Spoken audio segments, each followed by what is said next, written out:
ওই গ্রাম পঞ্চায়েত এলাকায় রয়েছে রুকুন্দিপুর সুস্বাস্থ্য কেন্দ্র। বেশ কয়েকটি গ্রামের শিশু এবং গর্ভবতী মায়েরা এই সুস্বাস্থ্য কেন্দ্র থেকে চিকিৎসা পরিষেবা পেয়ে থাকেন। বিশেষ করে বিভিন্ন ধরনের ভ্যাকসিন পেয়ে থাকেন, কিন্তু ভ্যাকসিন নিতে গিয়ে গ্রামবাসীরা চরম সমস্যায় পড়ছেন।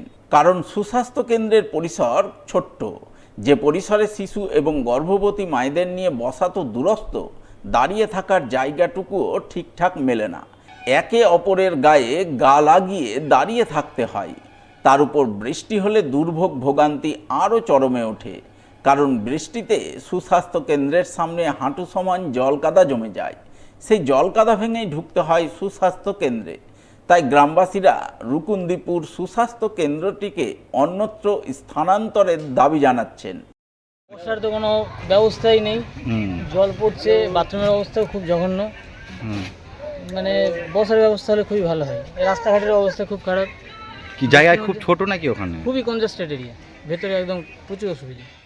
প্রচুর গ্যাঞ্জাম হয়ে আছে, বসার ক্যাপাসিটি নাই সেরকম। মানুষ অশান্তিতে আছে, রাস্তায় জল আছে, জলের কোনো পরিষ্কার নর্দমা কিছু নাই। ভেতরের কি অবস্থা? ভিতরেতেও খুব গ্যাঞ্জাম হয়ে আছে। এই জিনিসটা যদি অন্য কোথাও বা ফাঁকা জায়গা করা হতো বা ভালো জায়গা পেতো, এই জিনিসটা ভালো হতো, মানুষের সুবিধা হতো, মানুষের জায়গা হতো, সুবিধা হতো। এটা গ্রামের ভিতরে হচ্ছে, গ্রামে যাওয়া আসা খুবই রাস্তা খারাপ।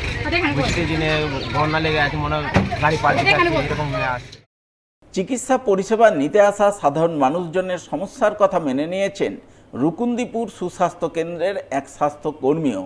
তার বক্তব্য, জায়গা ছোট, সেই কারণেই এই সমস্যার কথা তিনি ব্লক স্বাস্থ্য আধিকারিককে জানিয়েছেন, কিন্তু এখনো পর্যন্ত সমস্যা প্রতিকারে কোনো উদ্যোগ গ্রহণ করা হয়নি।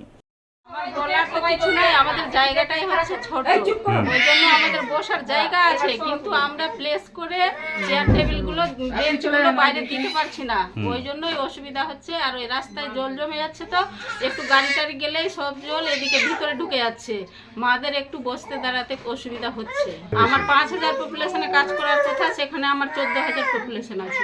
হ্যাঁ, জানিয়েছি, আমাদের বলছে কি আরো 2টা সাব সেন্টার হবে, কিন্তু এখনো কোনো ওইগুলার সুরাহা হয়নি। এই বিষয়ে রতুয়া 1 নম্বর ব্লক স্বাস্থ্য আধিকারিক রাকেশ কুমারকে ধরা হলে তিনি বলেন, এই বিষয়ে তিনি এখনো পর্যন্ত কোনো লিখিত অভিযোগ পাননি। পেলে বিষয়টি ঊর্ধ্বতন কর্তৃপক্ষের গোচরে তুলে ধরে সমস্যা সমাধানে প্রয়োজনীয় উদ্যোগ নেবেন। এরকম তো এখন আমাদের কাছে তো রিটার্ন কমপ্লেন তো আসেনি কি এরকম সমস্যা হচ্ছে। আর রুকুন্দিপুর সুস্বাস্থ্য কেন্দ্র তো অলরেডি গভর্নমেন্ট বিল্ডিংয়ে আছে ওখানে। তো যদি এরকম কোনো সমস্যা হচ্ছে, তাহলে আমরা সব হাইয়ার অথরিটির সঙ্গে কথা বলছি, আর বিডিও সাহেবের সঙ্গে আমরা সব সম্পর্ক করে যদি ওকে, আর যদি অন্য জায়গায় কোনো জায়গায় শিফট করা যায়।